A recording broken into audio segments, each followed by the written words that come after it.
My name is Kristine, and in this video tutorial, I'll guide you through a simple way of how to add together numbers in Microsoft Excel.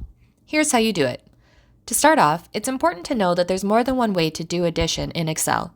Some of these methods can be a little more advanced. In this tutorial, we're going to concentrate on the best simple way of how to add together two numbers in a table. We'll use this table here as an example to walk through everything step by step. There are numbers written in columns A and B. Thanks to an easy formula, we'll be able to add them together and show the result in column C. First, click on the cell in which you want to display your result. I'm going to select cell C2 for our first calculation. Find the equal key and press it. This works as a signal to Excel that we want to start off some kind of formula. Next, we're going to click on the first number that we want to add. In this case, it's going to be cell A2. Then we're going to need to add the mathematical symbol for the operation we want to carry out.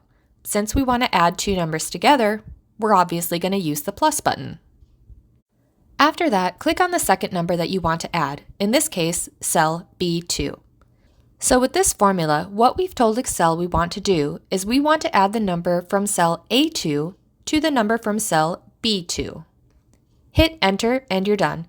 The result will show immediately. You can also use similar steps to subtract, multiply, or divide in Excel.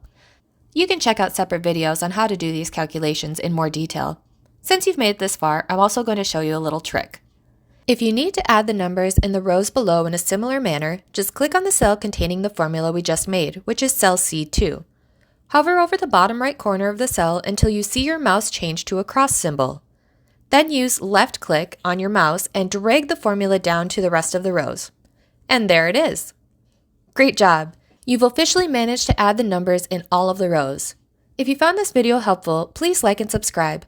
Check out some of my other videos to make Excel look quick and easy. Thanks for watching!